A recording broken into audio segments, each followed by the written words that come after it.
Asyhadu an la ilaha illallah wahdahu la syarikalah wa asyhadu anna Muhammadan abduhu wa rasuluh wa habibuhu wa khatamun nabiyyin wal mab'utsu rahmatan lil alamin. Allahumma salli ala habibina wa syafiina wa maulana Abil Qasimil Mustafa Muhammad. Allahumma salli ala Muhammad wa ali Muhammad. Allahumma salli ala Muhammad wa ali Muhammad. Allahumma salli ala Muhammad wa ali Muhammad wa ala alihi wa sahbihi al-mayamin al-muntajabin. Ma'asyiral muslimin rahimakumullah, kita bersyukur bersua kembali dalam keadaan sehat walafiat untuk pertemuan di awal bulan Zulhijjah ini. Dengan harapan semoga pertemuan kita akan mendekatkan diri kita kepada Allah Subhanahu wa taala dan juga lebih memberikan kepada kita pemahaman dari kitab suci Al-Qur'an. Pertemuan kita pada malam hari ini masih surat Thaha. Kita akan teruskan ayat 116 sampai 120. 116 sampai 120. Kita sebentar lagi akan masuk ke screen untuk membaca ayat-ayat tersebut. Bagi jemaah sekalian yang ingin membaca sendiri kitab sucinya, dipersilakan membukanya surat yang ke-20, surat Thaha ayatnya 116 sampai 120.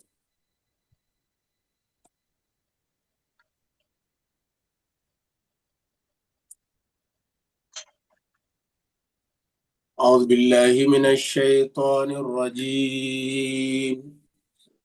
Bismillahirrahmanirrahim.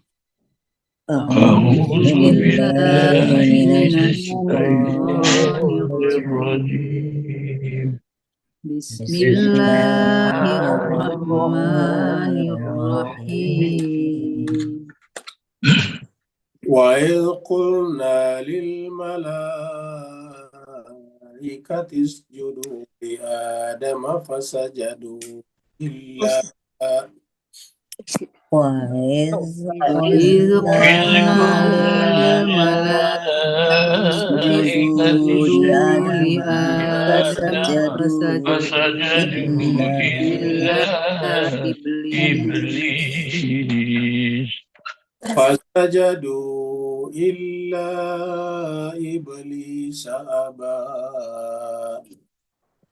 فسجدوا إلا إبليس أبى فقلنا يا آدم إن هذا عدو لك فقلنا يا آدم إن هذا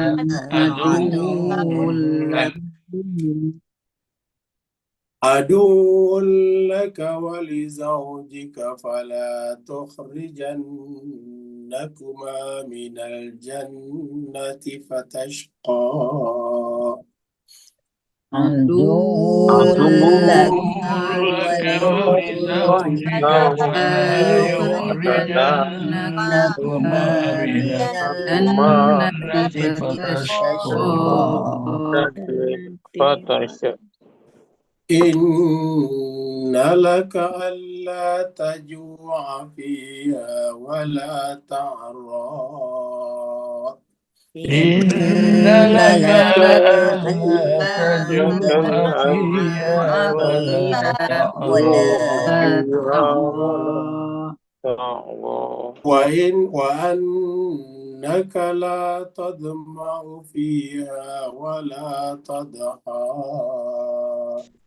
وأنك لا تظمأ فيها ولا تضحى فوسوس إليه الشيطان قال يا آدم هل أدلك فوسوس إليه الشيطان قال يا آدم هل أدلك هل أدلك adulluka ala syajaratil khuldi wa mulkin la yabla. هل أدلك على شجرة الخلد وملك لا يبلى Sadaqallahul aliyyul azim. صدق صدق الله الله العلي العظيم. العظيم Allahumma salli wa zid wa barik ala Rasulillah wa alihil athhar ala Rasulillah wa alihil athhar. Allahumma salli ala Allahumma salli ala Muhammad wa ali Allahumma salli ala Muhammad wa ali.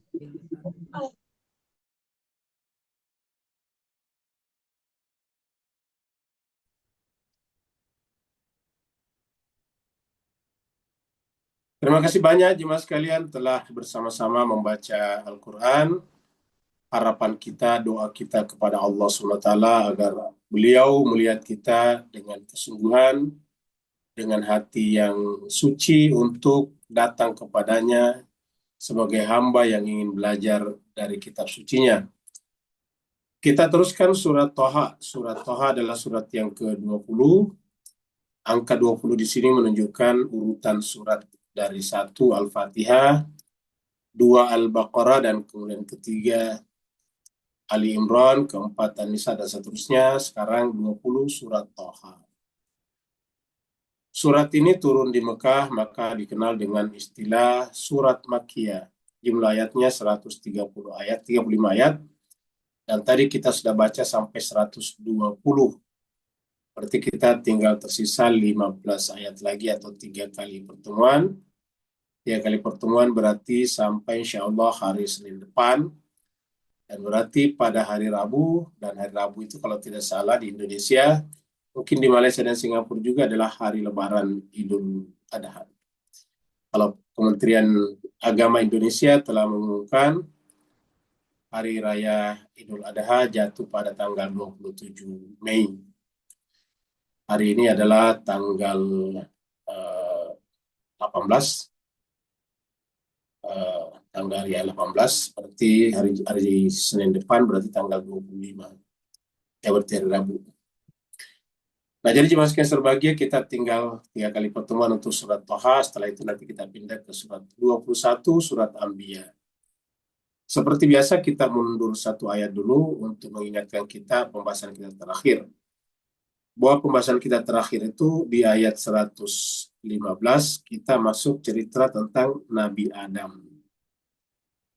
Nabi Adam alaihissalam, berarti itu dikatakan Nabi Adam ini adalah menutup cerita beberapa kisah yang ada dalam surat Thaha, termasuk yang terakhir adalah kisah tentang Nabi Musa, kemudian Nabi Harun, kemudian kaitannya dengan Samiri, dan sebelumnya juga tentang Fir'aun.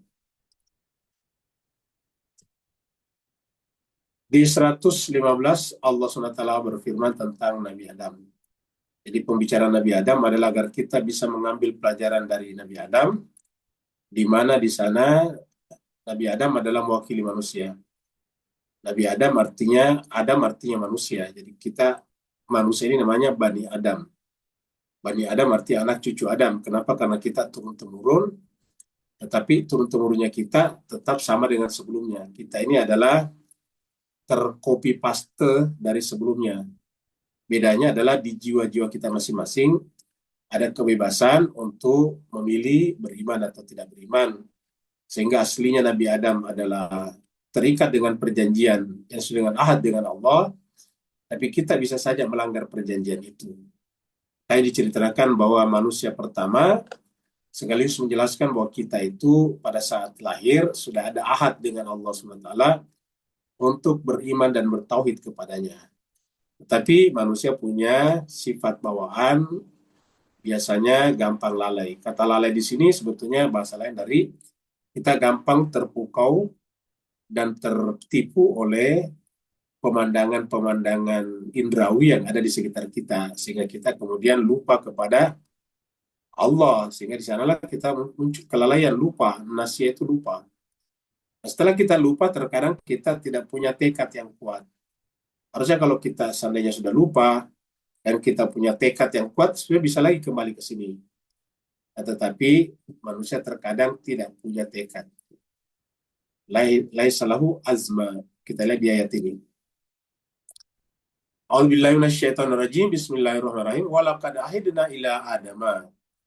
Jadi sungguh kami telah membuat ahad. Jadi ahad ini janji tentang kepercayaan kepada Tuhan yang satu. Nanti ketika Tuhan yang satu itu memilih di antara manusia terbaik untuk mewakilinya di muka bumi, maka kita pun disebut berahad kepada manusia tersebut. Jadi kita ada ahad kepada Allah, ada ahad kepada manusia suci, Nabi, Rasul, dan para maksumin. Sehingga kalau kita melanggar ahad kita kepada manusia suci, hakikatnya melanggar ahad kita kepada Allah. Jadi Adam di sini makanya juga penerima ahad juga. Walaqad ahidna ila adama min qabl, sebelum kita lahir. Fanasia, tetapi dia lupa. Kata nasia, dia lupa. Nah, setelah dia lupa juga sekali bahagia, walam najid lahu azma. Kemudian kami tidak menemukan padanya kemauan yang kuat, tekad baja yang ingin kembali kepada ahad ini. Harusnya setelah kita lalai, setelah kita berdosa, kita harus punya tekad yang kuat untuk satu, agar jangan lalai lagi. Yang kedua, agar kita kembali kepada ahad kita di awal. Sekarang ayat selanjutnya. Nah, makanya inti daripada cerita Nabi Adam ini ada dua, yaitu ketaatan dan ketidaktaatan. Ketaatan pada saat pada saat awal ditunjukkan dengan seluruh malaikat diperintahkan untuk sujud kepada Adam. Jadi kalau misalnya memang Adam itu buruk, salah, seperti yang banyak dipikirkan manusia, tentu tidak benar kalau kemudian Allah menyuruh seluruh makhluk sujud kepadanya. Jadi kata-kata seluruh makhluk sujud kepadanya berarti bahwa Adam atau manusia memang makhluk terbaik.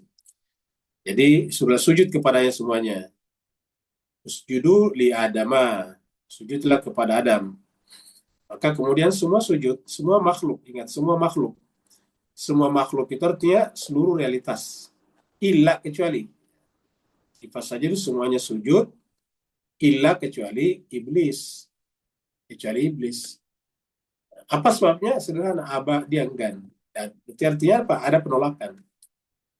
Ada penolakan, ada rejeksi di dalam dirinya. Jadi menutup dirinya terhadap perintah Allah ini sujud. Menutup diri nantinya itu atau aba, nama lainnya adalah kafir. Kafir itu artinya menolak.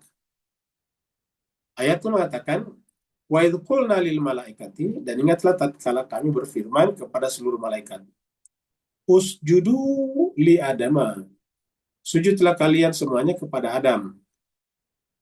Jadi kata-kata sujudlah kalian semuanya kita ambil dari kata bentuk jamak ini. Sujud itu jamak pada semuanya, yaitu malaikat. Jadi yang ada pada saat itu adalah hanya malaikat saja. Jadi pada saat itu semua makhluk disebut malaikat.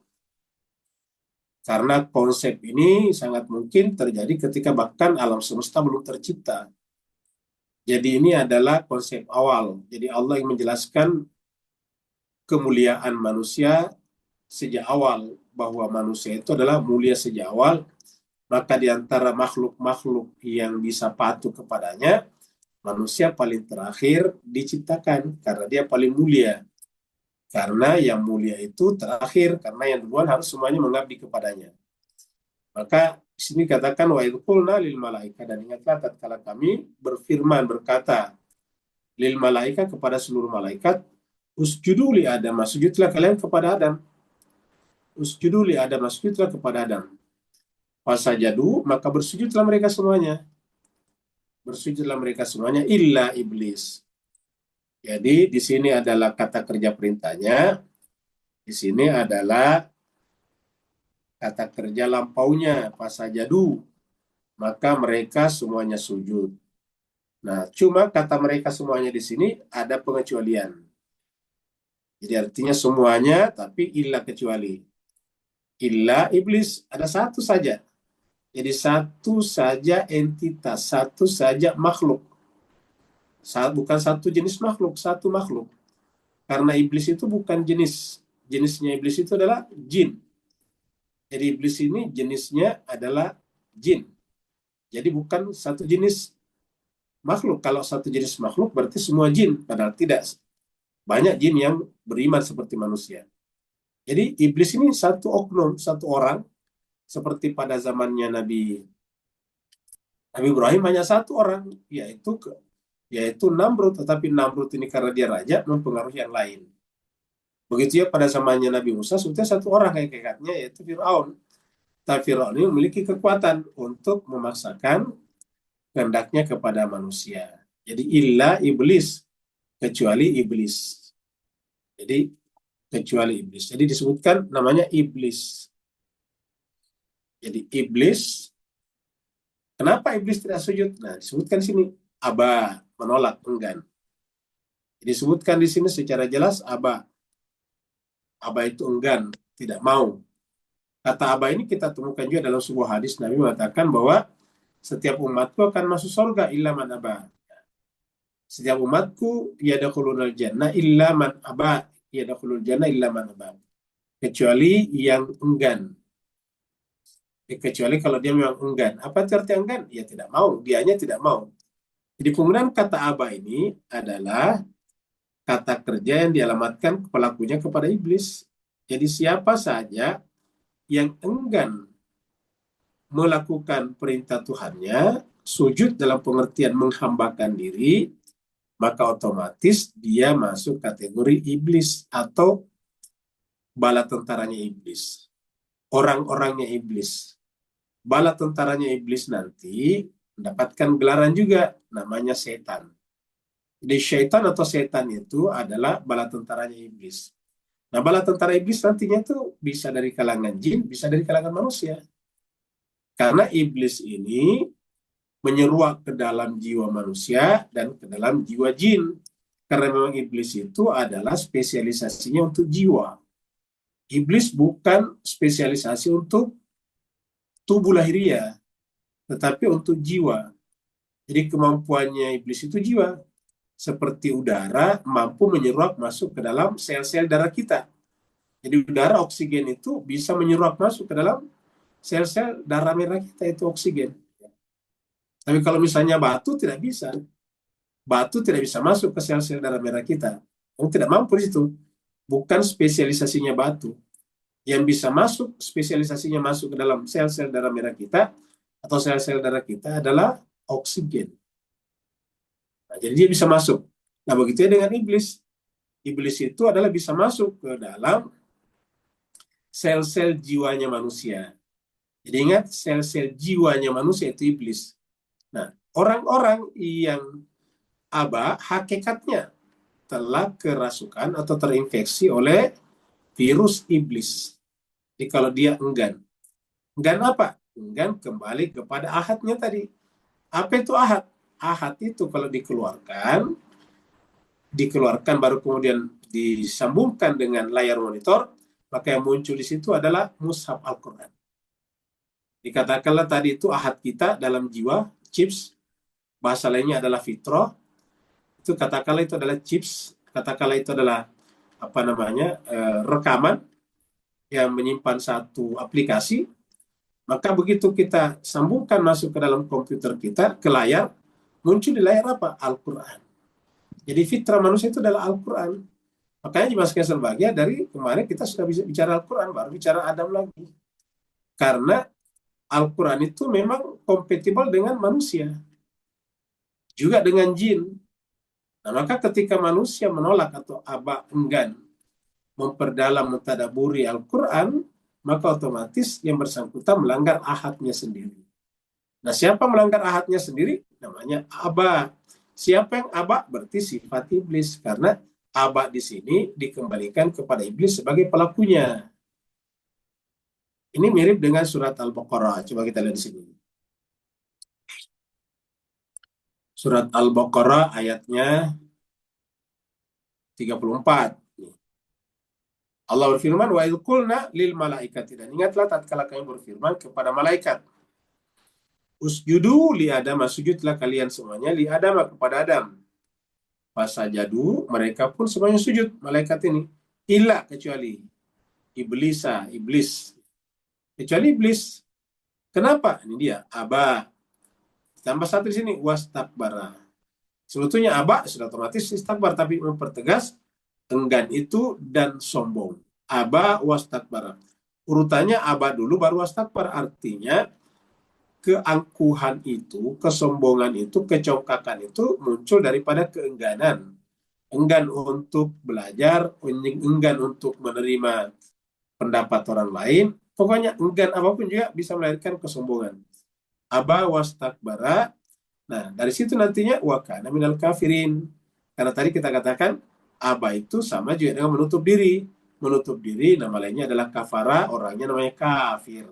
Untuk zamannya kafirun atau kafirin. Wa kana minal kafirin. Jadi inilah jelas kesal bahagia ihwalnya. Jadi semua kita manusia sama, tidak ada bedanya. Jadi kalau ada orang yang tidak mau kembali kepada ahadnya, ya pasti penyebabnya aba enggan. Penyebab enggannya itu tadi adalah banyak, tetapi hakikatnya sama, yaitu menutup diri, tidak ingin mengambil pelajaran dari manapun juga. Jadi misalnya ada orang lahir dari kecil sebagai orang ateis, nanti dia akan tetap jadi ateis selama dia enggan untuk menerima pendapat dari luar. Kalau selama jiwanya terbuka untuk belajar dan belajar, bisa saja suatu saat berpindah, bergeser. Ada dinamika di sana, bisa berdinamisasi dari tadinya tertutup atau ateis bisa menjadi beriman. Tapi kalau dia sudah terus-menerus enggan, nah tidak akan. Dalam Islam juga begitu. Islam ini kan banyak juga corak-coraknya juga, warna-warninya juga banyak. Nah, corak dan warna-warni mana yang paling benar? Tentu dibutuhkan pada setiap kelompok dalam Islam, semua sekte dalam Islam, semua mazhab dalam Islam untuk terbuka, agar jangan enggan, jangan aba. Apabila sudah dari awal, sudah secara a priori mengakui bahwa mazhabnya paling benar, dan tidak akan mungkin mau belajar lagi dari orang lain. Nah, kalau itu yang terjadi, yang muncul adalah istikbar, sombong, dan hati menjadi tertutup. Ayat 117. Peringatan Allah kepada Adam. Peringatan Allah kepada Adam, maksudnya peringatan Allah kepada manusia. Bahwa nanti iblis itu akan menjadi musuh. Kita sudah lewati surat 7, surat Al-Araf. Di sana cukup panjang lebar dibicarakan bagaimana iblis berjanji untuk mendatangi Adam, manusia, dari depan, belakang, kiri, kanan. Bahkan menjaganya setiap saat. Menjaga setiap saat supaya apa? Supaya tidak ada anak cucu Adam yang beriman. Nah, itu yang dikatakan surat Al-Araf. Nah, di ayat ini nantinya dikatakan, Allah memperkenalkan bahwa wahai Adam, ini iblis ini adalah musuh kamu.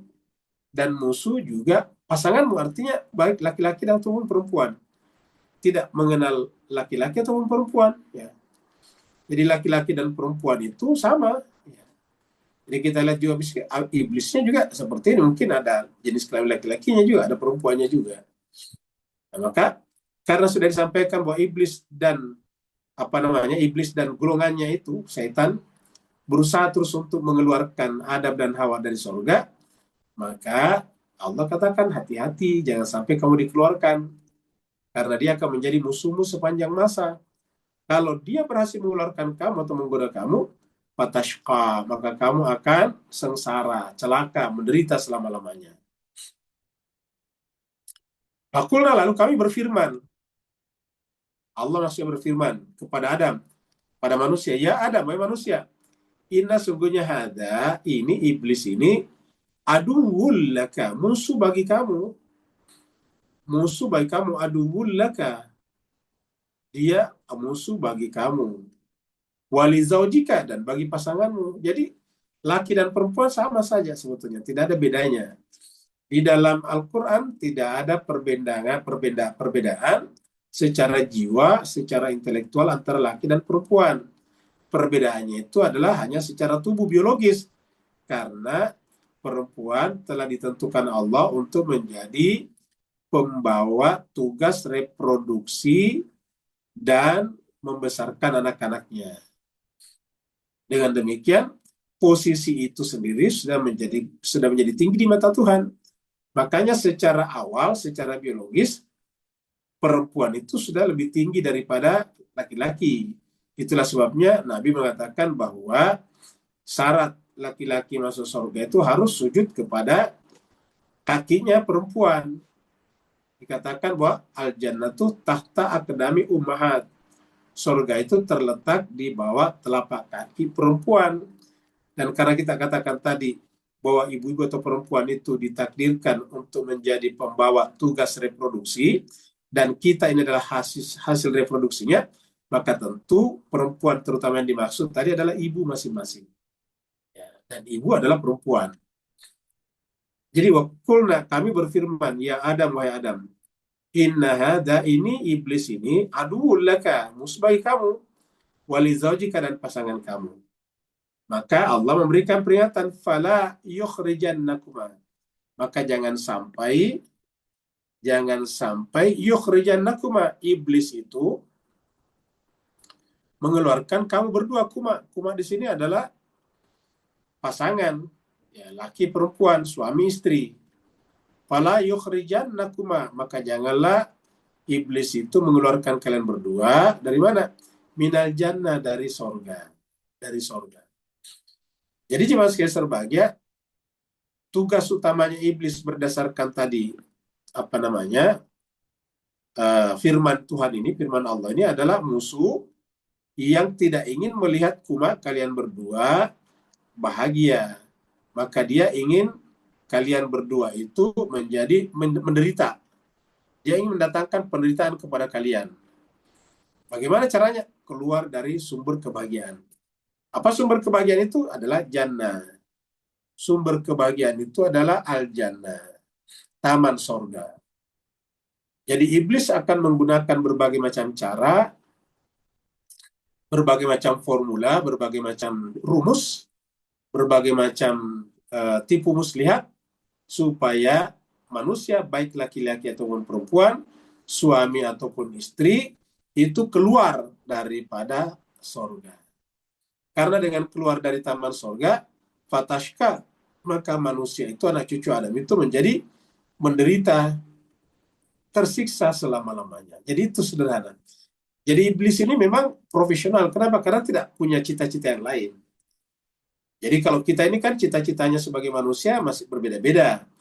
Ada yang ingin jadi dokter, ada yang jadi polisi, tentara, pilot, ada yang ingin jadi petani, pedagang. Tapi kalau iblis cuma satu, cita-citanya cuma satu. Dari zaman Adam sampai sekarang ini, cita-cita iblis cuma satu, yaitu mengeluarkan manusia, laki ataupun perempuan, dari kebahagiaan. Maka dikatakan, kalau kalian keluar dari sana otomatis, karena cuma dua. Begitu keluar dari kebahagiaan, ya masuk ke dalam kecelakaan, kebinasaan. Cuma itu saja. Nah, makanya karena ini sudah terjadi, maka Allah SWT memberikan kepada kita kitab suci melalui Nabi dan Rasul tersebut. Kenapa Nabi dan Rasul tersebut? Karena Nabi dan Rasul tersebut dijamin tidak bisa diperdaya oleh iblis. Kalau tidak ada jaminan mereka mereka juga bisa diperdaya oleh iblis, maka apa gunanya dia datang kepada kita kalau ternyata isi kitab suci yang dibacakannya juga setelah dimanipulasi, telah diubah. Oleh sebab itulah jaminannya pembawa kitab suci itu harus suci. Pembawa kitab suci itu tidak boleh melakukan manipulasi, tidak boleh tergoda oleh iblis juga. Maka harus sama. Nabi-nabi dan rasul-rasul tidak boleh tergoda oleh iblis. Supaya terjamin apa yang beliau sampaikan, apa yang nabi-nabi sampaikan kepada kita adalah benar-benar sama ketika menerimanya dari Allah Subhanahu wa Ta'ala. Surat Al-Araf, surat 7 ayat 22. Coba lihat bagaimana iblis mengapa namanya menyesatkan manusia. Padahal lahuma, maka iblis itu caranya adalah membujuk, berdalil. Dalil itu berdalil. Artinya bujukannya itu dengan dalil-dalil. Ya, tapi dalilnya apa? Bihur yang menipu. Dalil-dalil yang menipu. Apa artinya dalil yang menipu? Kelihatannya, kedengarannya baik, tapi tidak punya fakta. Itu namanya menipu. Tidak sesuai dengan faktanya nantinya. Padahal lahuma bihururin. Gurur itu artinya menipu.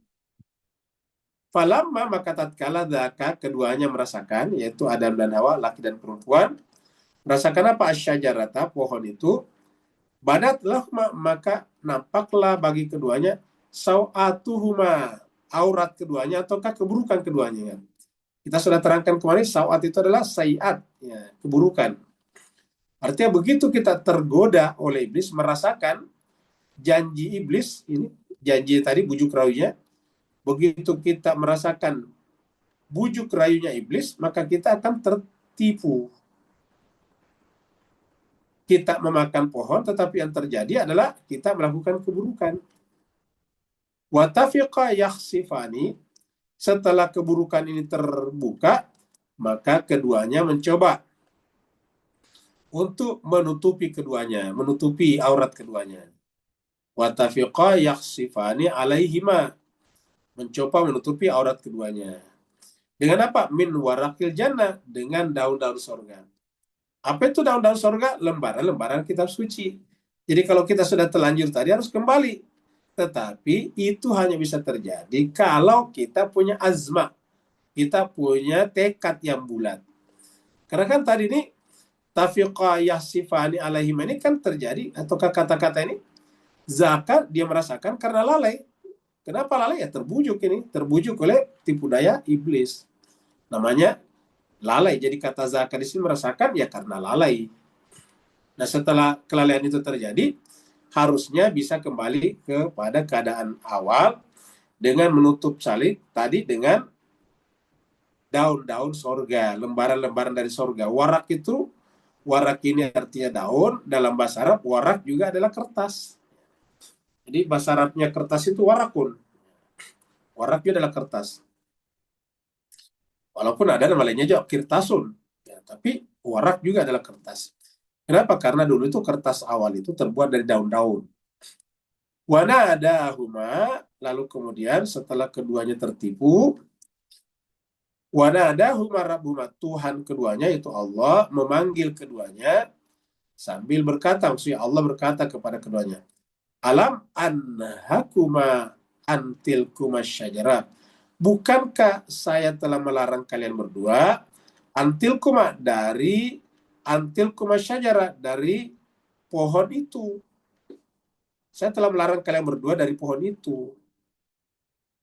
Wa aqul lakuma, dan aku telah menyatakan kepada kalian berdua, inna syaitana, di sini muncul syaitan, awalnya tadi iblis.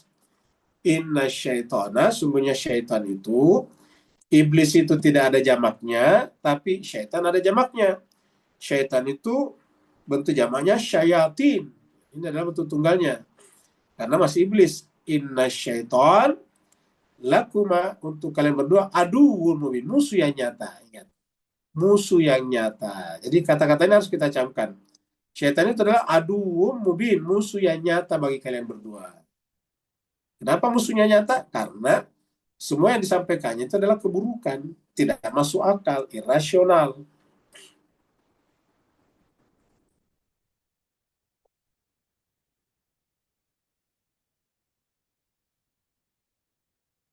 Nah, sedangkan Allah SWT mengatakan bahwa kalau kalian tidak terbujuk oleh rayunya iblis, kalian tetap akan tinggal di sorga. Atau kalau kalian telah dibujuk dan kalian punya tekad yang bulat untuk kembali kepada jalan yang benar, maka kalian masih bisa kembali ke sorga, ke kebahagiaan asali, kebahagiaan awal. Karena apa? Karena kalau kalian masuk ke dalam neraka, di sana selama-lamanya kamu akan dahaga, dan selama-lamanya di sana tidak punya penutup aurat.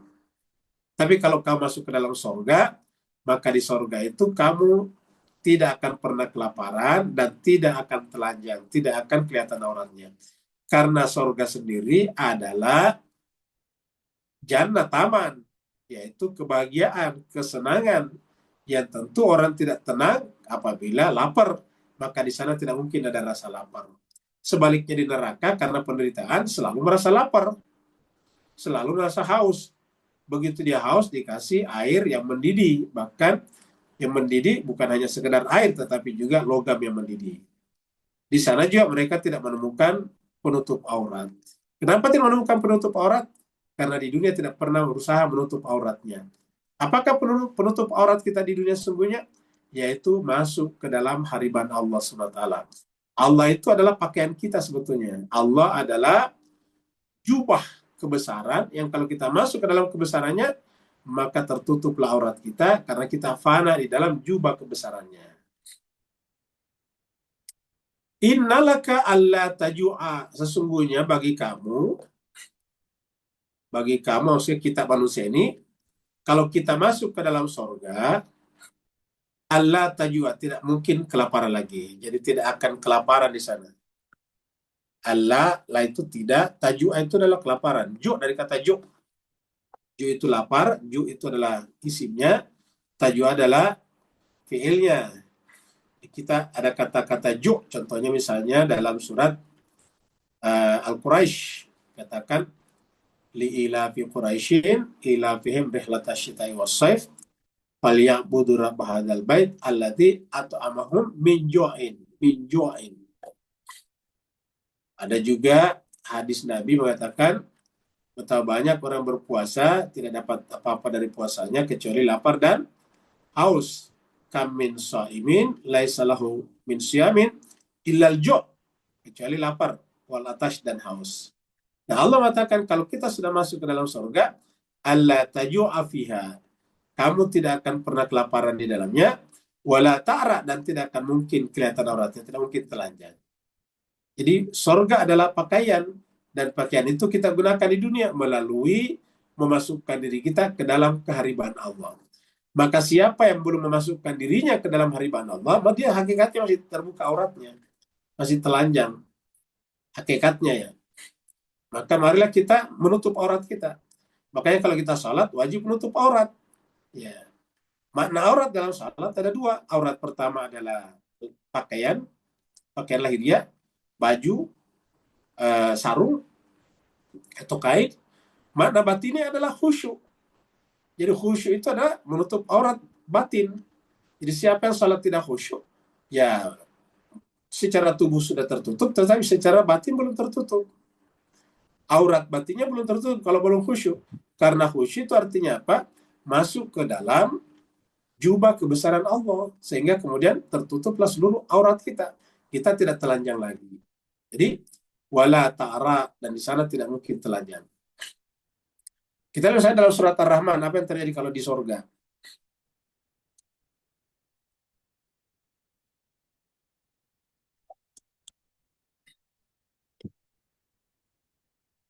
Fihi ma min kulli fakihatin zaujan. Di dalam surga itu, himanya di sini dua, karena maksudnya surganya jin dan surganya manusia. Maksudnya ini bicara kepada jin dan manusia di atas ya. Jadi fihi ma min kulli fakihatin zaujan. Di dalam surga itu ya masing-masing akan dapat buah-buahan yang berpasang-pasangan. Jadi fakihatin zaujan. Fabi ayyi ala'i rabbikuma tukadziban. Muttaqina, di dalam surga itu mereka muttaqina, bertelekan bersandar. Kata bersandar itu kan biasanya orang yang santai, orang yang menikmati kebahagiaan. Muttaqina ala furushin, mereka bersandar, duduk di atas permadani. Batainuha min istabrakin. Lalu kemudian batainuha, batinnya, batain itu dari kata batin, ingat batinnya menggunakan sutra. Jadi orang-orang yang masuk surga itu di dunia itu sudah menggunakan sudah menutup aurat batinnya dengan apa? Sutra. Kenapa sutra? Karena Allah itu bisa kita simbolkan sebagai sutra, kelembutan, Rahman dan Rahim. Wajanal jannata ini, dan juga di sana keduanya di dalam surga itu mendapatkan hasilnya dengan menuai apa saja, menginginkan apa saja dari dekat. Apa saya inginkan ada di sana. Wajanal jannataini, dan di sana itu mereka bisa mendapatkan di surga itu sangat-sangat dekat apa saja mereka inginkan. Menikmati hasil perjuangannya di dunia dengan sangat dekat, artinya menyatu dengan dirinya. Jadi di sana tidak ada lagi apa namanya, tidak ada lagi rasa lapar kalau kita teruskan tadi. Di sana tidak ada lagi. Ya. Fihinna qasiratut tarfi lam yatmithunna insun qablahum wala jan. Ada pelayan-pelayan juga di sana. Jadi seperti itu. Jadi artinya apa? Itulah kebahagiaan sejati.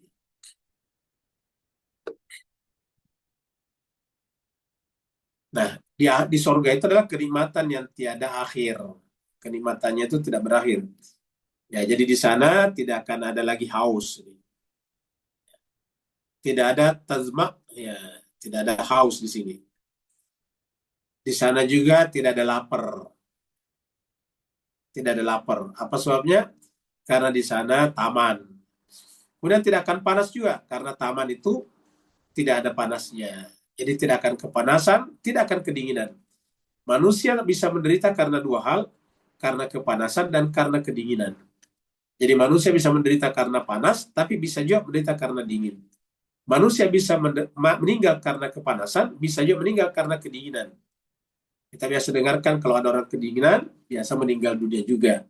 Nah, sorga itu adalah benar-benar berada di antara keduanya. Dia ada tempat tinggal yang paling menyenangkan, yang pas dengan jiwa manusia.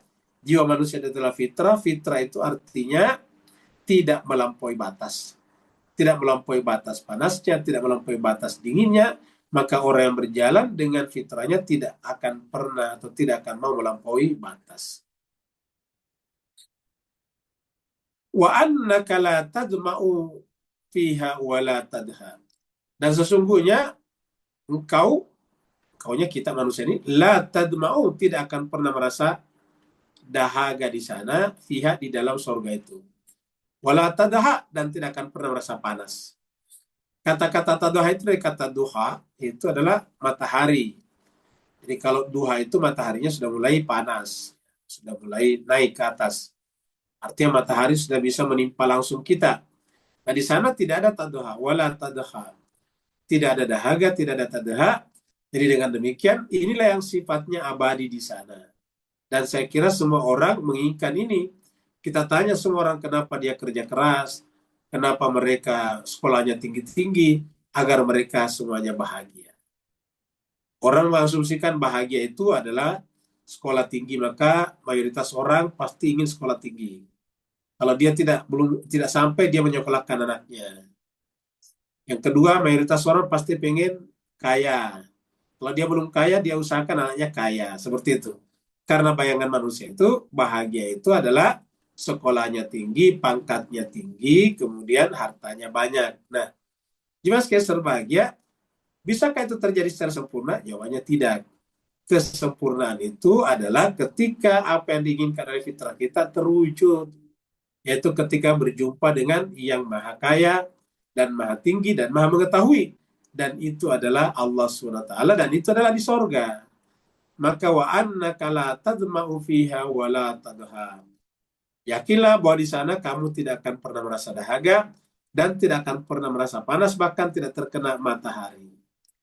Jadi jemaah sekalian, jangan berpikir dunia bahwa kita butuh matahari, kita butuh vitamin D misalnya.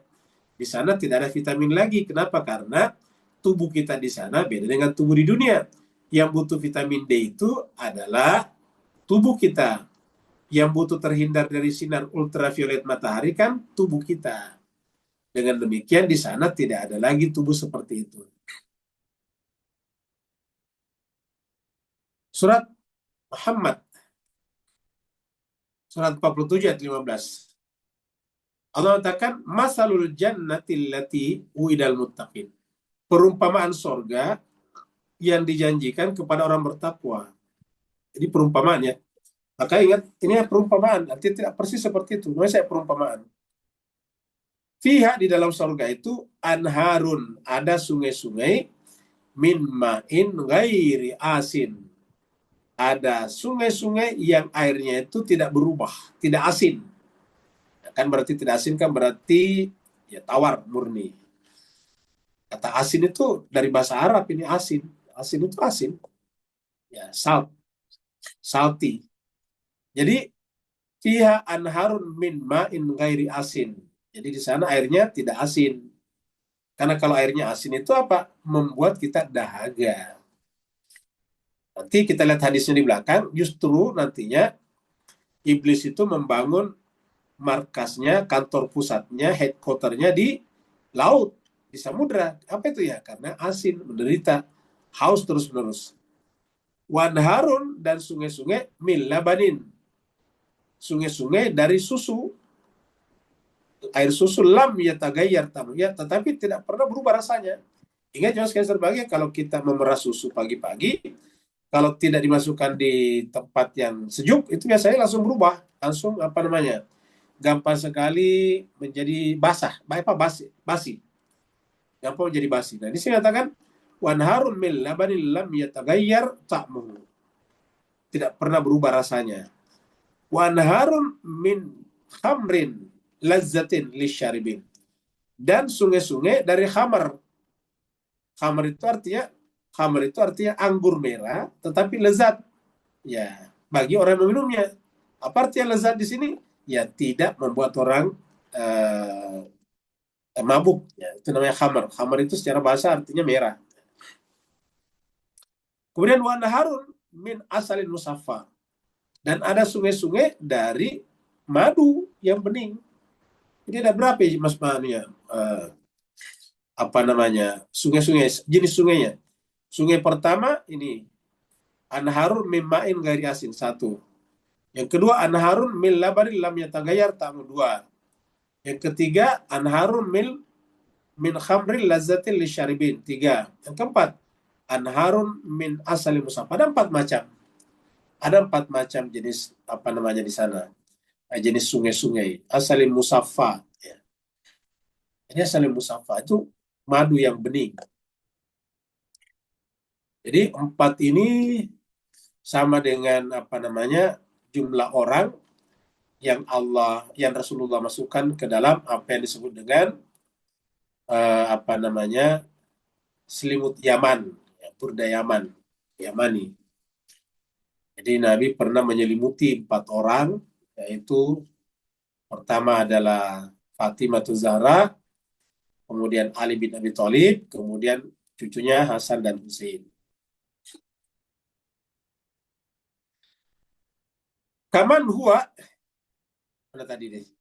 Sapa walahum fiha min kulli samaratin, dan bagi mereka di dalam surga itu setiap orang dapat buah-buahan, samaratin, wa maghfiratun, dan ampunan. Jadi dapat buah-buahan di sana, jadi tidak akan pernah lapar karena di sana ada buah-buahan.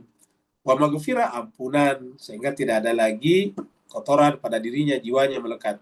Min rabbihim kaman huwa khalidun finnar, ya. Seperti mana orang dia khalid, ya.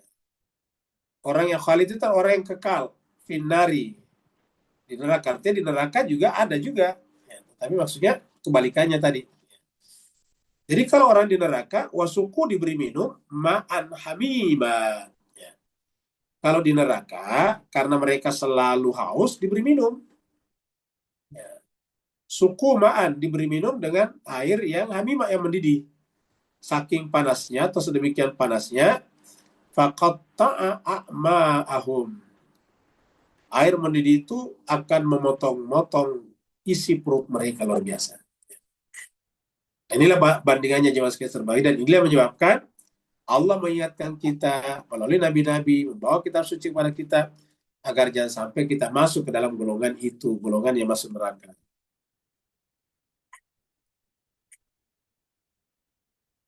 Nah, apa namanya? Syaitan akan terus berusaha. Ingat, iblis itu atau syaitan itu akan selalu ada sampai akhir masa. Tidak akan pernah ada. Sampai akhir masa, sampai kiamat. Dan dia akan mendatangi seluruh manusia, apapun dia, termasuk para nabi dan rasul. Cuma nabi dan rasul tidak bisa tergoda, tapi bukan berarti tidak didatangi. Dia tadi Adam, nabi didatangi juga. Jadi semua didatangin. Karena kalau misalnya nabi tidak didatangi, ya tidak adil. Semua didatangi.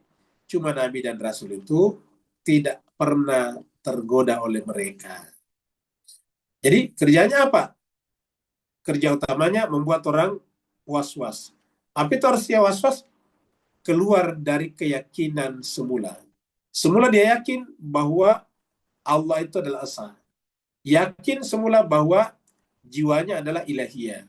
Tetapi kemudian dia buat was-was, ragu.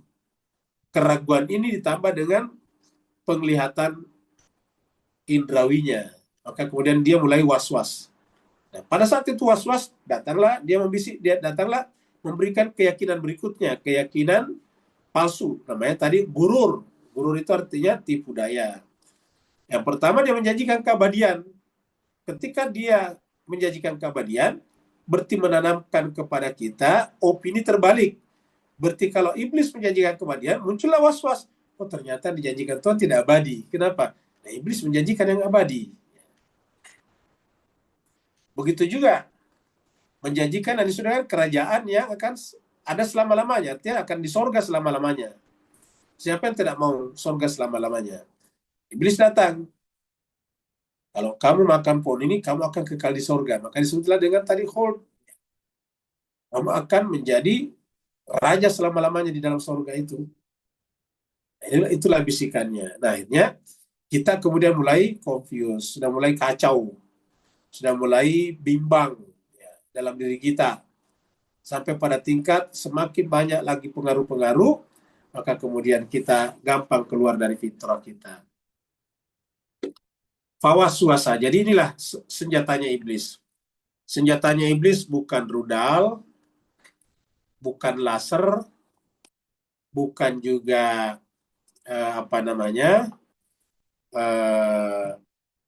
bukan juga senjata kimia, bukan juga nuklir, tetapi sederhana, was-was. Membuat kita menjadi tidak yakin adanya Tuhan. Membuat kita tidak yakin bahwa ada akhirat. Jadi kewaswasan atau keraguan pertama itu adalah, benar nggak Tuhan itu ada? Satu. Yang kedua, benar nggak akhirat itu ada? Nah, ketika kita sudah meragukan dua unsur ini, inilah sumber dari segala macam kekufuran. Ketika kita sudah mulai meragukan dua ini, maka kemudian berturut-turut muncul penyakit-penyakit berikutnya yang pada akhirnya bisa kita terhantar untuk melakukan kejahatan. Maka syaitan yang dilakukan adalah fawaswasala ilaihi syaitan. Maka syaitan pun membuat was-was kepadanya. Jemaah sekalian, saya ingin Bapak, Ibu, Tuan dan Puan perhatikan ayat ini. Kata-katanya di sini ilaihi. Ilaihi penekanannya pada hi. Ingat, kata-katanya pada hi. Fawaswasa ilaihi. Ingat ini. Kalau kita lihat di surat Al-A'raf, coba kita lihat di sini. Kita lihat surat An-Nas maksudnya. Ada di surat Al-A'raf ya, kalau tidak salah. Ini tadi, surat 2 juga tadi ada ya. Nah, ini. Fawaswasalahuma. Ya, tadi.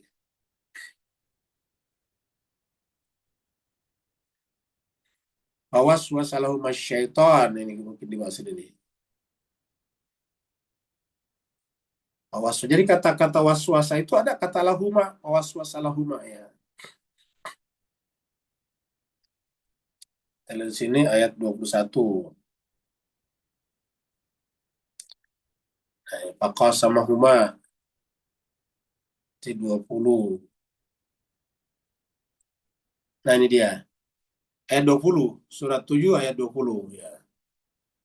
Surat 7 ayat 20 ini. Perhatikan jemaah sekalian ini. Fawaswasalahuma syaitan. Maka syaitan membisik-bisikkan atau membuat ragu kepada keduanya. Siapa keduanya? Adam dan Hawa, laki perempuan, suami istri. Fawaswasalahuma syaitan. Coba bandingkan di sini. Ini pentingnya mempelajari Al-Quran secara saksama. Fawaswasala ilaihi. Harusnya kan fawaswasa ilaihima atau fawaswasa lahuma. Jadi kalau konsisten dengan ayat ini tadi harusnya ilaihima. Huma bisa menjadi ilaihima kalau menjadi hima kalau di depannya ilai. Ya, kalau di depannya ilai kepada ilaihima. Nah, tapi sama-sama huma atau hima sama saja.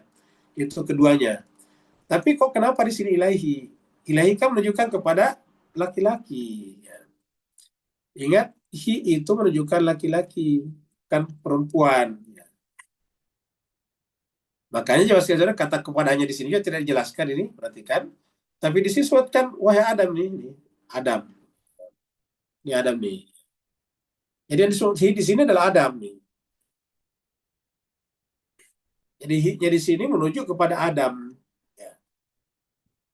Nah, jadi artinya tidak benar cerita selama ini mengatakan bahwa yang pertama dibisiki oleh syaitan itu iblis itu adalah perempuan. Kan begitu jemaah sekalian. Jadi selama ini ajaran yang berkembang di masyarakat Islam, ingat masyarakat Islam ya, bahwa wanita itu diciptakan dari tulang rusuk Adam, dari tulang rusuk laki-laki. Ulangi lagi, yang beredar adalah wanita perempuan itu diciptakan dari tulang rusuk laki-laki. Makanya laki-laki dinikahkan dengan perempuan agar perempuan itu ada yang meluruskannya. Jadi laki-laki menikahi perempuan sekaligus menjadi tugas syariat, kata orang ini, kata cerita ini, untuk meluruskan perempuan. Dan meluruskannya itu dengan pelan-pelan, karena kalau dipaksa nanti dia bengkok. Nah, kan berarti satu, fitrahnya perempuan atau kejadiannya perempuan memang bengkok. Bengkok itu artinya tidak lurus, tidak siratan mustaqim. Yang kedua, dia kaku, kasar, susah dibentuk. Makanya harus hati-hati, kalau enggak dia patah. Nah, pertanyaannya, cerita ini menyeruak di masyarakat kita, beredar luas di masyarakat kita, bahkan sering diceritakan oleh ustadz-ustadz pada saat ada khutbah nikah, pada saat ada pernikahan, diceritakan di khutbah nikah. Ya, luar biasa kan? Padahal tidak ada di Quran. Lalu di mana kita temukan cerita itu? Kita temukannya di dalam Injil Perjanjian Lama, Kitab Kejadian. Perjanjian Lama, Kitab Kejadian. Ya. Jadi di sana kita temukan bahwa waktu Adam diciptakan seorang diri, dia kesepian, dia minta kepada Tuhan untuk menciptakan pasangan. Pada saat dia tertidur, Tuhan mengambil tulang rusuknya. Maka begitu dia bangun, ada perempuan di sampingnya. Nah, itu cerita apa? Cerita Injil Perjanjian Lama. Kok tiba-tiba ada masuk Islam? Masuknya melalui apa? Melalui hadis-hadis. Di Quran tidak ada seperti itu. Lihatlah ini jemaah sekalian. Seandainya perempuan yang pertama digoda, itu tadi ya, diciptakan dulu dari tulang rusuk. Yang kedua, setelah nanti ditempatkan di sorga dan dikatakan jangan dekati pohon ini, maka iblis datang kepada siapa? Iblis tahu dia tidak bisa langsung kepada Adam, maka dia datang kepada Hawa. Jadi datang kepada perempuan. Perempuan itulah yang dibisikin, digoda, diwaswasi. Setelah itu perempuannya tergoda makan. Setelah dia makan, dia pengaruhi suaminya juga. Suaminya ikut makan juga. Nah, itu ceritanya di Perjanjian Lama, Injil Perjanjian Lama, Kitab Kejadian. Tetapi dalam Islam tidak seperti itu ini. Kalau ada sendiri, maka Adam sendiri ini. Kalau dua tadinya tidak pernah dikatakan satu lahuma di sini. Tidak pernah dikatakan fawaswasalaha. Ingat kalau perempuan fawaswasalaha. Atau kalau di sini fawaswasa ilaiha. Nah, di sini. Kalau di sini berubah jadi perempuan, fawaswasa ilaiha syaitan. Tetapi di sini bukan ilaiha. Ilahi. Semua orang tahu. Hi itu adalah domir atau kata ganti untuk laki-laki. Kita tadi tunjuk kepada Adam di sini. Nah, jadi kalau seandainya ada iblis menggoda salah satunya, yang digoda dulu adalah Adam, bukan Hawa. Inilah jemaah sekalian berbahagia. Jadi dapat kita lihat bagaimana Al-Quran memberikan semacam perlindungan opini buruk terhadap perempuan dan memberikan semacam perlindungan strata kemuliaan kepada perempuan. Fawaswasa ilaihi syaitanu qala. Lalu kemudian Allah berfirman, ya Adam, wahai Adam, hal adulluka ala syajaratil khuldi. Maukah kamu saya tunjukkan, adulluka itu tunjukkan, ala kepada satu pohon yang kalau pohon itu kau makan, kamu akan kekal. Namanya syajaratul khuldi. Jadi kata pohon khuldi itu bukan Tuhan, tapi iblis. Ingat. Kan sering kita sudah dengarkan itu buah khuldi. Ya. Buah khuldi katanya buah sorga, padahal itu bukan. Buah sorga itu adalah, kata buah khuldi di sini adalah istilah yang digunakan oleh iblis. Nih, setan. Setan mengatakan, hal adulluka ala syajaratil khuldi. Maukah saya tunjukkan kepada kamu kepada pohon yang kekal. Wa mulkin, dan juga kerajaan la yabla, yang tidak akan binasa. Jadi kalau kamu ingin merasakan kebahagiaan, syajaratul khuldi kita artikan kebahagiaan, yaitu pohon kekekalan, pohon kehidupan yang kekal, dan kerajaan yang tidak akan pernah runtuh, tidak akan pernah binasa, maka sini saya tunjukkan, kata iblis. Nanti berlanjut ini ceritanya. Untuk malam ini sampai di sini dulu, tapi intinya adalah bahwa di sini bukan perempuan yang digoda, tetapi ya Adam, laki-laki. Ada penyebutan di ayat ini di surat 7 ayat 20 menggunakan kata keduanya, pawaswasalahuma. Jadi tidak benar bahwa perempuan dulu digoda, perempuannya tergoda memakan buah itu. Kemudian di Eropa buah itu sudah dengan buah apel, makanya dia punya laki-laki sudah dengan Adam seapel itu. Maka kemudian ada Hawa setelah menikmatinya, lalu kemudian dia menggoda suaminya untuk juga memakannya. Seperti itu. Jadi perempuan disebut sebagai penggoda. Kan begitu. Jadi perempuan itu disebut dengan penggoda gara-gara itu. Gara-gara dia makan buah duluan, karena dipengaruhi oleh iblis, baru menggoda suaminya. Ingat. Maka disebutlah dengan penggoda. Nah ini dimasukkan sebagai bahasan ini merendahkan perempuan, karena kita tahu di dalam Al-Quran itu betapa banyak perempuan manusia suci yang diabadikan. Seperti bahkan istrinya Fir'aun, kalau perempuan itu penggoda, pasti dia akan lebih buruk daripada Fir'aun. Ya. Buktinya dia bisa bertahan di dalam istana Fir'aun tanpa tergoda oleh Fir'aun. Begitu juga dengan wanita yang lain, seperti misalnya seperti Maryam misalnya, gadis yang masih muda, harusnya gampang tergoda, tetapi dia tidak pernah tergoda dan tidak pernah menggoda orang lain. Jadi inilah Jemaah sekalian berbahagia, kita Al-Quran memperbaiki opini atau stigmatisasi yang tercipta di tengah-tengah masyarakat tentang perempuan. Hebatnya lagi di dunia sekarang, dunia modern, orang sekarang ingin mengangkat harkat dan martabat perempuan, tetapi tidak mulai dari sisi konseptualnya, sehingga terasa selalu terjadi kontradiksi-kontradiksi ataukah paradoks-paradoks. Di satu pihak katanya ingin mengangkat harkat dan perempuan, tapi tidak memperbaiki konsep dasarnya. Kalau Islam gampang, tinggal dikembalikan kepada konsep dasarnya. Jadi Islam kalau merendahkan perempuan justru karena keluar dari konsep dasar. Jadi untuk memperbaikinya, suruh kembali kepada konsep dasar. Seperti itu. Itulah pembahasan kita hari ini. Kita lihat hadisnya.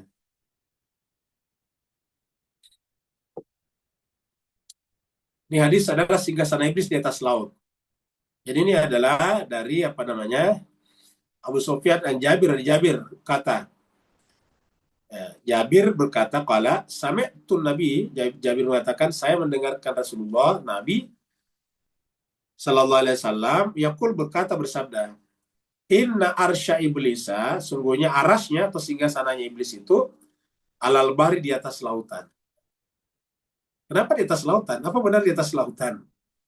Ya, jawabannya ini simbolik. Ya. Lautan itu kan asin. Kalau kita minum air laut, bukan menghilangkan dahaga, tapi semakin dahaga. Kalau kita memenuhi panggilan iblis, bukannya menjadi bahagia senang, tapi tambah tidak bahagia. Ya. Makanya setiap orang memenuhi panggilan iblis, selalu melakukan kejahatan berganda berikutnya. Contohnya, ada orang tergoda untuk mencuri.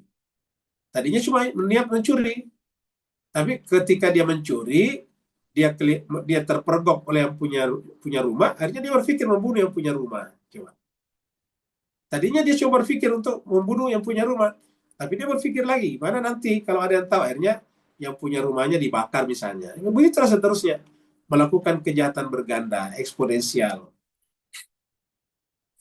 Itu namanya lautan. Fayab'atsu sarayahu. Maka dia kemudian mengutus tentara-tentaranya dari lautan. Fayaftinu dan nasa. Tugasnya apa?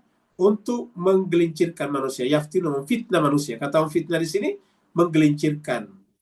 Menggelincirkan manusia. Fa'azamuhum indahu. Maka tentara-tentaranya yang dianggap paling hebat, paling mulia di sisi iblis adalah a'zamuhum fitnah, yang paling hebat fitnahnya.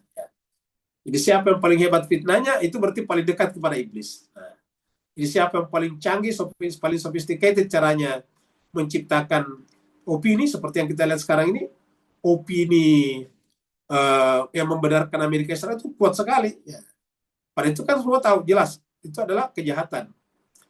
Bahkan Bapak Ibu Tuan dan Puan mungkin sudah mengetahui BRICS, ya BRICS adalah yang organisasi yang awalnya cuma 4 itu, B-nya itu adalah Brasil, R-nya Rusia, kemudian I-nya India, kemudian C-nya China, kemudian S-nya South Africa, Afrika Selatan, lalu kemudian berkembang, Iran juga masuk di dalamnya, UAE masuk di dalamnya, Saudi juga masuk di dalamnya, India juga masuk di dalam beberapa negara lain masuk di dalamnya.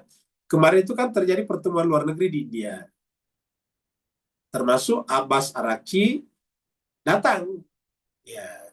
Dan Abbas Araghchi meminta supaya BRICS ini, karena BRICS ini kan adalah bisa dikatakan rivalnya NATO dan Uni Eropa, ya, G7 terutama, supaya mengeluarkan pernyataan kutukan terhadap serangan Amerika Serikat dari serangan terhadap Iran, karena Iran ini anggota BRICS.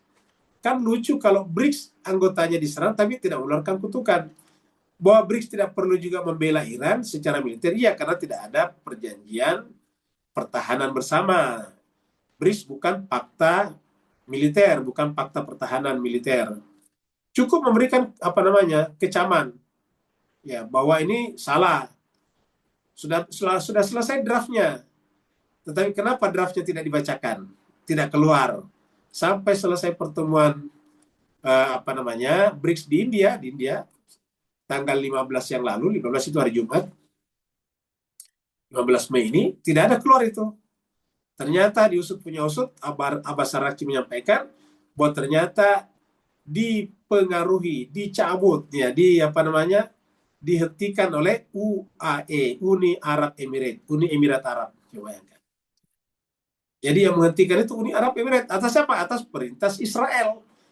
Jadi BRICS tidak memberikan kecaman kepada Amerika dan Israel yang menyerang anggota BRICS karena pengaruh Israel melalui Uni Emirat Arab. Baca kembali berita-beritanya, betapa jahatnya itu negara Arab ini. Luar biasa kan jemaah sekalian berbahagia. Bukankah ini tindakan iblis namanya? Jadi kita tahu siapa iblis, ya. Kalau kita sepakat Israel dan Amerika itu iblis karena menyerang, membunuh orang, apalagi Presiden Amerika sekarang ini adalah anggotanya Epstein, telah mengorbankan anak-anak, perempuan, dan sebagainya, maka ini pasti perbuatan iblis. Nah, siapa yang membela iblis di BRICS? Orang yang setiap hari pakaiannya berjubah putih, berbahasa Arab fasih, tinggal di tanah Nabi, di tanah Arab. Tapi jemaah sekalian berbahagia, pengkhianatnya luar biasa. Inilah dia. Maka yang paling agung di antara mereka, kata di sisi iblis, adalah a'zamuhum fitnatan. Yang paling besar juga fitnah yang ditimbulkannya. Hadis riwayat Imam Muslim nomor 5031.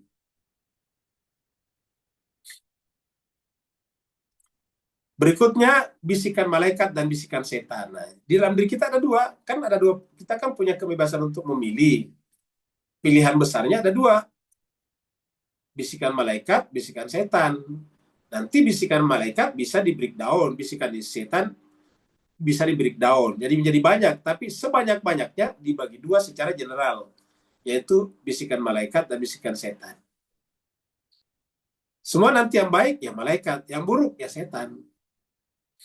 Sini katakan, Qala Rasulullah sallallahu alaihi dari Ibnu Mas'ud, dari bin Abdullah ibn Mas'ud.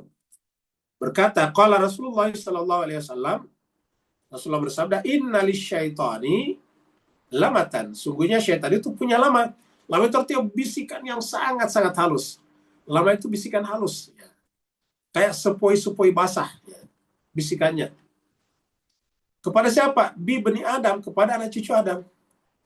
Walil malaki, begitu juga. Malaikat juga lamatan punya bisikan halus juga. Kenapa halus? Ya karena di dalam jiwa kita. Iblis juga halus. Di dalam jiwa kita juga. Ya. Jadi walil malaikat lamatun. Fa'amma lamatus syaitan, maka adapun bisikan halusnya syaitan, fa'i'adu bisyarri, maka dia akan membujuk, mengajak kepada kejahatan. Wa takzibu bil haqqi, dan mendustakan kebenaran ini. Takzibu bil haqqi, seperti tadi, mendustakan bahwa mendustakan serangan Amerika kepada Iran sebagai kejahatan. Wa amma lamatul malaki, adapun bisikan halusnya malaikat, fa'i'adu bil khairi, maka dia mengajak, mendorong kepada kebaikan. Wa tasdiqu bil haq, dan membenarkan kebenaran. Ingat, wa tasdiqu bil haqqi, membenarkan kebenaran. Faman wajada dzalika, maka siapa yang menemukan bisikan seperti ini pada dirinya, falya'lam, maka hendaklah dia mengetahuinya, annahu minallah. Maka kalau bisikan itu adalah ini, bisikan ajakan kepada kebaikan dan membenarkan kebenaran, maka itu adalah dari Allah, dari malaikat. Falyahmadullah, maka adalah dia memuji Allah, alhamdulillah. Wa man wajadal akhar, sebaliknya siapa menemukan yang lain, yaitu kepada keburukan, falyata'awwaz billah minasyaitonir rajim, maka hendaklah dia berta'awuz, berlindung kepada Allah dari syaitan yang terkutuk. Summa qara'a, kemudian membaca ayat. Maksudnya kemudian Nabi membaca ayat ini. Surat Al-Baqarah ayat 268. Asyaitanu ya'idukumul faqra wa ya'murukum bil fasya. Syaitan itu ya'idukum, menjanjikan, mendorong, mengajak kepada kalian, atau menakuti kalian dengan kefakiran. Jadi kalau kita ingin berbuat baik, bersedekah misalnya, dia mengancamkan kita kepada kefakiran. Wa ya'murukum bil fasya, dan memerintahkan kita untuk melakukan perbuatan fasya, perbuatan keji. Inilah dia. Hadis riwayat Imam Tirmizi nomor 2914. Kita simpulkan. Nah, ini kesimpulan umumnya adalah di gambar ini. Coba lihat waspada tipu daya iblis. Ya, jadi intinya awalnya manusia itu di sorga sini. Lalu kemudian Allah menciptakan Adam dulu. Kemudian seluruh malaikat harus sujud kepadanya. Ilustrasinya seluruh malaikat sujud kepadanya. Semua sujud illa kecuali iblis. Kenapa iblis? Aba. Makanya nantinya malaikat nantinya ini kalau kita ikuti, karena dia sujud, dia mengajak kita kepada sorga. Sedangkan iblis karena dia menolak, aba, dia mengajak kita kepada neraka. Kepada neraka ini. Jadi bagaimana caranya? Ya was-was, membuat kita was-was. Lalu di mana arasnya? Di tengah lautan. Begitulah seterusnya. Nah, nanti kita di sini terbagi dua nih. Perhatikannya sekalian. Ini kepala kita, diri kita terbagi dua. Ada bisikan dari syaitan, ada bisikan dari malaikat ini. Bisikan dari syaitan, bisikan dari malaikat. Sekarang panduan praktis menghadapi bisikan hati. Artinya di sana dua macam. Ada bisikan syaitan dan ada bisikan iblis. Awal mula sebuah permusuhan abadi. Bermula dari perintah Allah, yaitu minta sujud. Maka semuanya taat untuk sujud. Tapi ada penyebab orang tidak sujud, yaitu sombong. Inilah penyebab pertama orang tidak sujud. Kesombongan. Kesombongan itu adalah penyebab pertama orang tidak sujud. Jadi merasa ego, merasa pintar itu paling berbahaya. Jadi jemaah sekalian, kita ulangi bahwa penyebab pertama dan utama orang tidak taat terhadap perintah Allah adalah kesombongan. Aba wastakbara.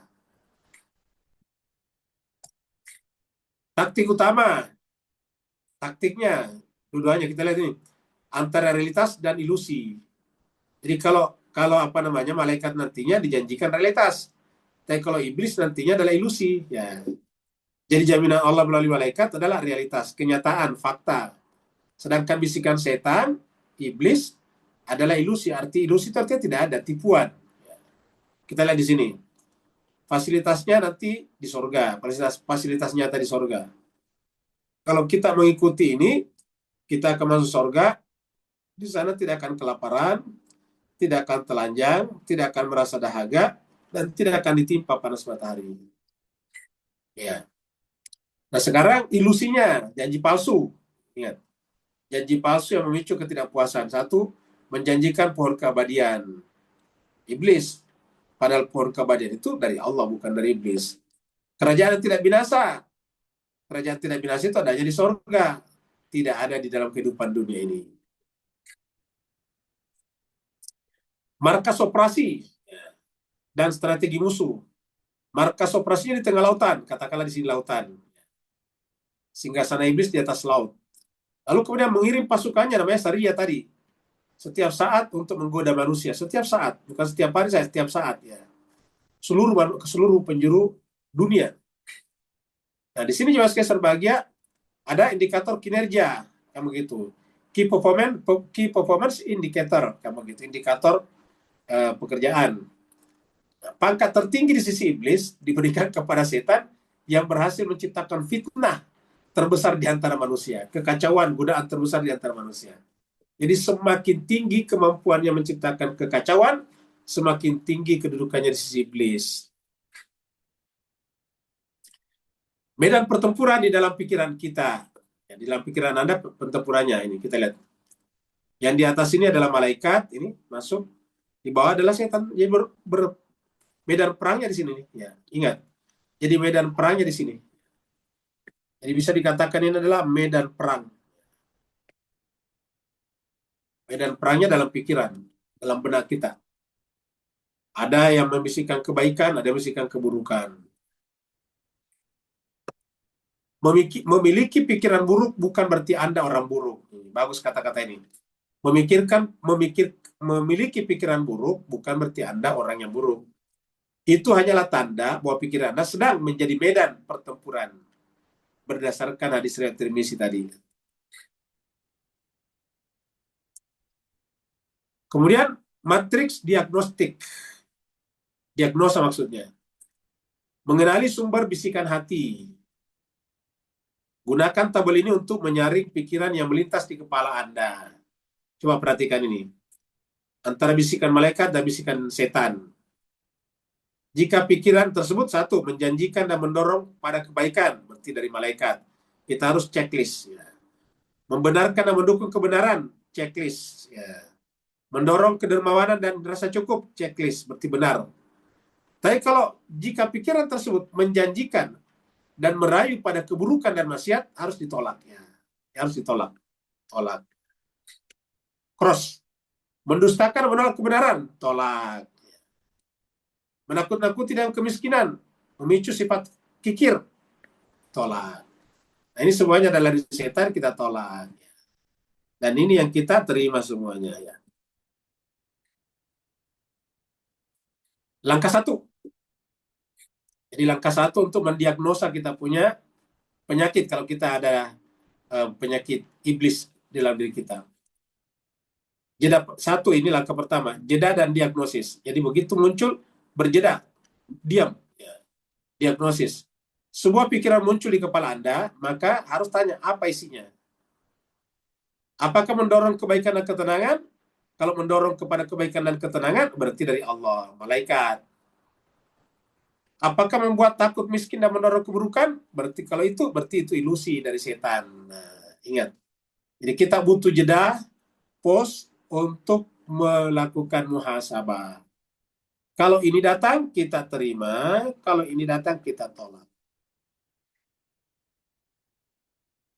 Langkah kedua, ambil tindakan sesuai diagnosis. Ambil tindakan sesuai dengan diagnosis. Respon terhadap bisikan malaikat. Satu, sadar. Ketahuilah bahwa ini adalah petunjuk dari Allah. Ini, kalau tadi kebaikan ya. Dua, ucapan. Ucapkanlah Alhamdulillah. Ketiga, eksekusi. segera wujudkan pikiran baik tersebut menjadi tindakan nyata. Jangan ditunda-tunda. Fastabikul khairat. Kemudian respon terhadap bisikan setan. Waspada. Sadari bahwa ini adalah jebakan ilusi musuh. Jadi harus waspada, hati-hati. 2, ucapkan tauz. Auzubillahi minasyaitonirrajim. Yang ketiga, abaikan. Tolak pikiran tersebut dan alihkan fokus Anda kepada yang lain yang bermanfaat. Nah, jadilah kesimpulannya, kemenangan di balik setiap pilihan. Kemenangan di balik setiap pilihan.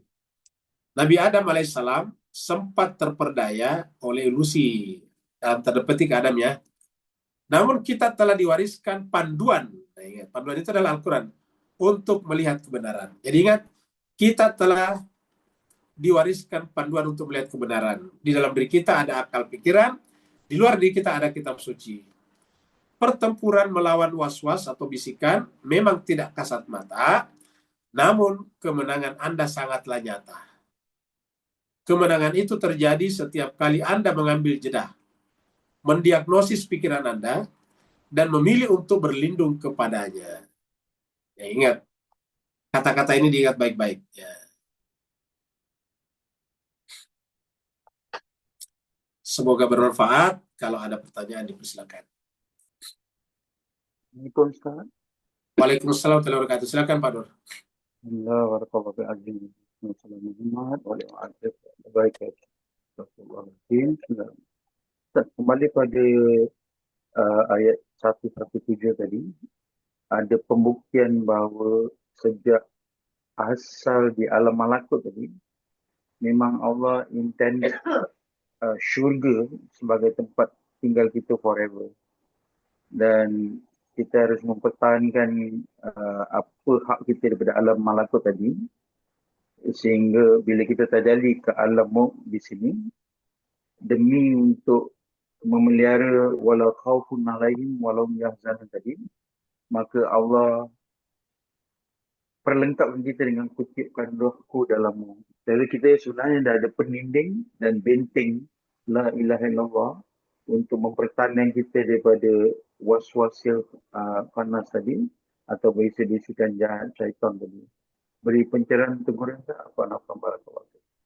Nah, jadi cuma sekali sebagai startnya dari ayat 117 ini. Ya.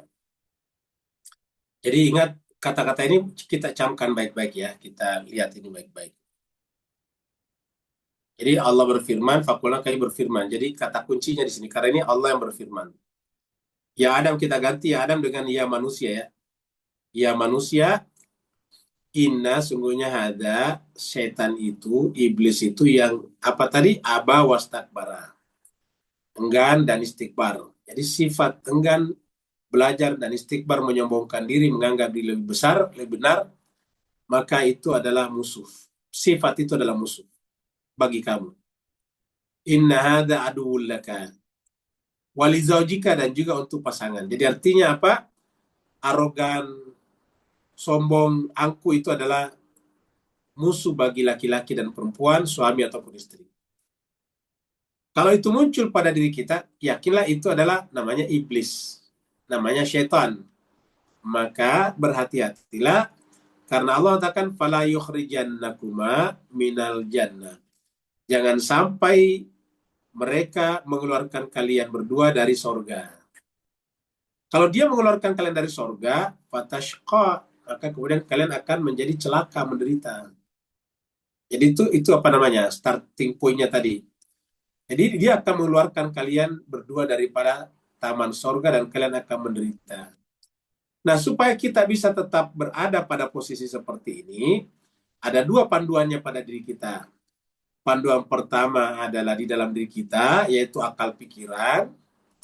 Dan akal pikiran itu bisa bekerja dengan benar kalau kita pause tadinya itu, diam, mendiagnosa diri kita. Kalau bahasa lainnya muhasabah, jangan kita tergesa-gesa mengambil kesimpulan, keputusan.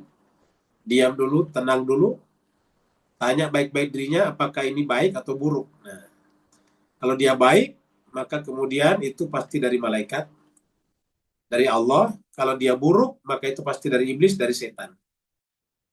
Maka kita, apa namanya, kita harus lihat baik-baik. Kalau ternyata kita lihat itu baik, masuk akal, maka ucapkan alhamdulillah dan segera eksekusi tadi bahasanya, segera eksekusi, segera laksanakan, jangan ditunda. Sebaliknya kalau ternyata itu buruk, maka harus berlindung kepada Allah. Auzubillahi minasyaitonirrajim atau auzubillahi min dzalik. Yang kedua, yang ketiga adalah tinggalkan. Seperti itu. Jadi inilah saya kira pedomannya agar kita yang sampai keluar dari sana. Karena begitu kita keluar dari sorga, sorga dalam tanda petik di sini adalah fitrah. Yang fitrah kita itu telah kita ikrarkan, telah kita bersumpah di hadapan Allah bahwa tidak akan keluar dari sana. Sebelum kita lahir ke dunia ini, kita bersumpah, ya Tuhan, saya tidak akan keluar. Karena ibaratnya kita ini kan adalah berasal dari penghuni planet lain. Planet itu namanya planet alam rohani. Nama planetnya planet rohani, ya, kira-kira begitu, planet rohani. Allah mengumumkan kira-kira gini, di bawah sana di alam duniawi itu ada planet yang sangat indah, mirip dengan sorga di alam malakut, di alam rohani ini. Namanya bumi. Ya. Di sana ada sungai-sungai mengalir, ada pohon-pohon, pokoknya indah sekali. Ada buah-buahan di sana. Semua yang dibayangkan dari sorga ada di sana. Ya. Ada air yang banyak, pemandangannya indah, terbit dan terbenamnya matahari itu melahirkan pesona yang luar biasa. Siapa di antara kalian mau turun ke sana? Semua mengatakan, saya Tuhan. Saya siap untuk dikirim pergi ke bumi. Saya siap dikirim pergi ke bumi. Tuhan mengatakan, baik. Tapi harus ada satu syarat. Kalau nanti aku mengirim engkau ke bumi, beranjang sana, melancong, berwisata di sana, turisme di sana, maka kalian tidak boleh lupa kembali ke sini. Tidak boleh kembali lupa kepada alam rohani, alam malakut. Di sana kalian tidak boleh terperdaya. Di sana kalian tidak boleh tergoda. Di sana kalian tidak boleh tertipu. Ya. Makanya mas sekalian berbahagia, ditanyalah, siap nggak? Kata kita semuanya siap. Alastu birabbikum? Qalu bala syahidna. Kami mengatakan siap Tuhan, syahidna. Maka kemudian di pihak lain, iblis marah. Iblis mengatakan, tidak boleh ada orang di sorga, di bumi selain aku. Bumi itu adalah tempat saya, kata si iblis. Maka saya akan saya akan memperdaya manusia nanti kalau pergi ke sana. Supaya dia tidak merasakan indahnya bumi. Dia akan bisa bunuh diri di sana. Dia stres, dia depresi. Nah, begitulah. Maka kemudian iblis kemudian menggoda kita. Nah, inilah saya kira konsep utamanya. Maka janganlah kita terperdaya oleh iblis, karena kalau terperdaya, pertama, di bumi ini kita tidak merasakan kebahagiaan, tidak merasakan indahnya. Sedangkan Tuhan mengatakan bumi ini harusnya juga hasanah, fid dunia hasanah, wa fil akhirati hasanah. Tapi ketika kita mengikuti ajakannya iblis, di dunia kita tidak akan hasanah. Jadi sebab itulah, marilah kita berhati-hati dengan ini. Caranya bagaimana? Begitu ada bisikan-bisikan buruk tadi, ucapkan auzubillahi minasyaitonirrajim. Sebaliknya kalau dia baik, alhamdulillahirabbil alamin. Nah, seperti itulah agar kita konsisten. Dan selain daripada itu, Allah juga mengutus kepada kita tokoh-tokoh kunci, manusia-manusia suci untuk kita ikuti, kita berlindung kepadanya. Namanya Maula itu tempat berwilayah, tempat berlindung. Mereka adalah pelindung kita. Maka caranya bagaimana? Ya kita berlindung kepadanya.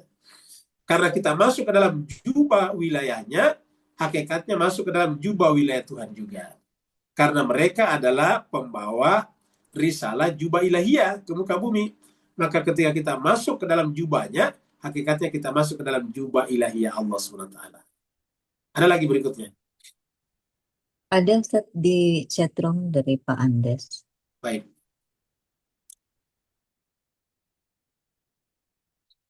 Ini dari Pak Andes. Ini Pak Andes sekarang di Madinah atau di Mekah? Di Mekah, Ustaz. Di Mekah ya harusnya. Di Mekah, Ustaz. Oh ya, baik. Mekah. Ya, Pak Andes itu bisa berjumpa meeting dengan Pak Haji Ahmad Torpedo di sana, jemaah kita juga. Ya. Dia sekarang ada di Mekah juga. Pak Ahmad yang dari Malaysia itu lagi di sana aja dengan keluarganya. Dan nanti dia di sana akan berjumpa dengan seorang ulama dari Iran. Mungkin Pak Andes bisa ketemu. Namanya Ibrahim Zargar. Pernah kita undang dulu di ceramah kita. Dia Ibrahim Zargar ini sudah berjanji dengan Pak Haji Ahmad Usman Torpedo dari Malaysia untuk berjumpa sesama jemaah haji di sana. Jadi kalau Pak Andes mau bergabung nanti hubungi dengan Pak Ahmad. Nanti Pak Ahmad akan berjumpa dengan Pak Ibrahim Zargar. Dari Pak Andes, saat ini kami ikuti tadarus dan tadabur dari Tanah Suci Mekah. Betul Mekah ya, saya terlambat baca. Terus terang kami tidak merasakan ketenangan ibadah karena situasi yang berkembang saat ini semakin membuka mata mana yang ada dan batil. Sementara Tanah Suci dikuasai oleh batil, betul. Mohon nasihatnya untuk pelaksanaan puncak haji. Nah, jemaah sekalian Pak Andes ini harus mengamalkan surat Al-Baqarah tentang inna safa wal marwata min syairillah. Ya, kita lihat di sini nih. Inna safa wal marwata min syairillah. Jadi 258 atau tapi tepatnya kita cari dulu ya. Ya sorry.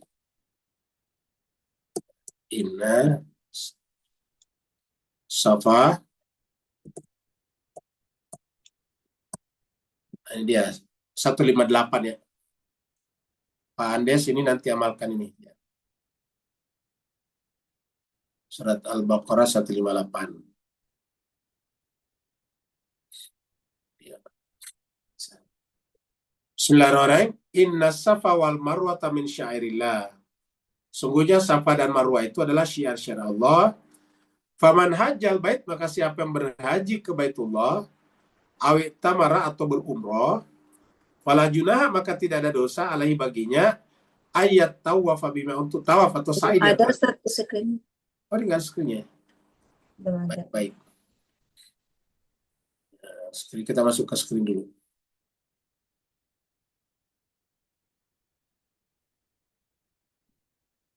Nah, jadi ini adalah Inna safa wal marwata min syairillah. Sungguhnya safa dan marwah itu diantara syiar-syiar Allah. Faman hajjal baita, siapa yang berhaji ke Baitullah, au umroh, au itamar atau umroh, fala junah, tidak ada dosa alai baginya ayat tawaf. Tawaf di sini maksudnya sa'i di antara keduanya. Karena bicara tentang safa dan marwah. Nah, kenapa kita angkat ini? Karena berkaitan dengan asbabun nuzulnya. Jadi kita ceritakan asbabun nuzulnya. Jadi kenapa tiba-tiba muncul pertanyaan bahwa tidak ada dosa bagi orang-orang itu tawaf keduanya? Bukankah memang ini syariat? Kenapa mesti harus ada kata-kata fala junaha alai, tidak ada dosa baginya? Karena asbabun nuzulnya ayat ini, pada saat Nabi dan sahabat-sahabatnya pertama kali umrah ke Mekah, Mekah itu masih dikuasai oleh orang kafir Quraisy. Di antara Safa dan di Marwah ini kan bukit. Bukit Safa ini ada dipasang patung besar. Di Marwah dipasang patung besar. Patung seperti Lata Uzza itu. Nah, banyak sahabat Nabi yang enggan untuk bersa'i di sana. Nah, gimana ini kan kita sa'i? Kok ada patung? Nah, seakan-akan nanti mengganggu kesucian niat dan umroh dan sa'i. Maka kemudian perkara ini dibawa kepada Nabi. Ya Rasulullah, ada banyak sahabat kita yang tidak mau bersa'i antara Safa dan Marwah karena di sana ada patung besar yang dipasang oleh kafir Quraisy. Dan ingat, Nabi pada saat itu belum punya wewenang atau otoritas untuk menghilangkan patung itu. Karena Nabi hanya sebagai tamu juga di sana pada saat itu, tamu umroh. Yang berkuasa di sana orang kafir Quraisy. Maka turunlah ayat ini. Bahwa walaupun di Safa dan Marwah itu ada patung-patung itu tidak menghentikan dan menghalangi Safa dan Marwah sebagai syiar Allah. Begitu juga kalau ada kebatilan-kebatilan di sana, maka itu tidak menghentikan Baitullah, Safa dan Marwah sebagai syiar Allah.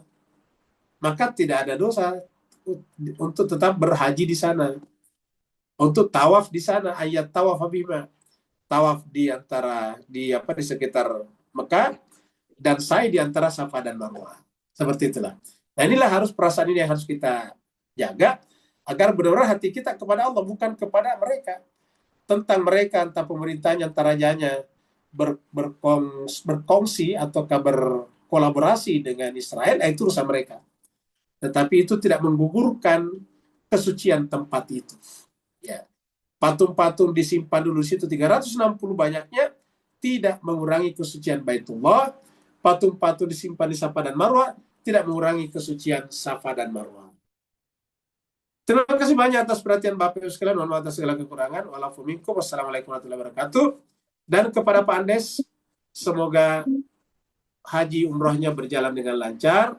Nanti kembali ke tengah-tengah kita dalam keadaan haji mabrur. Dan semoga di sana bisa berjumpa dengan Pak Haji Ahmad Osman atau Haji Torfedol. Dan bisa berjumpa dengan ulama dari Iran namanya Ibrahim Zargar. Amin, terima kasih Ustaz. Ya, Waalaikumsalam.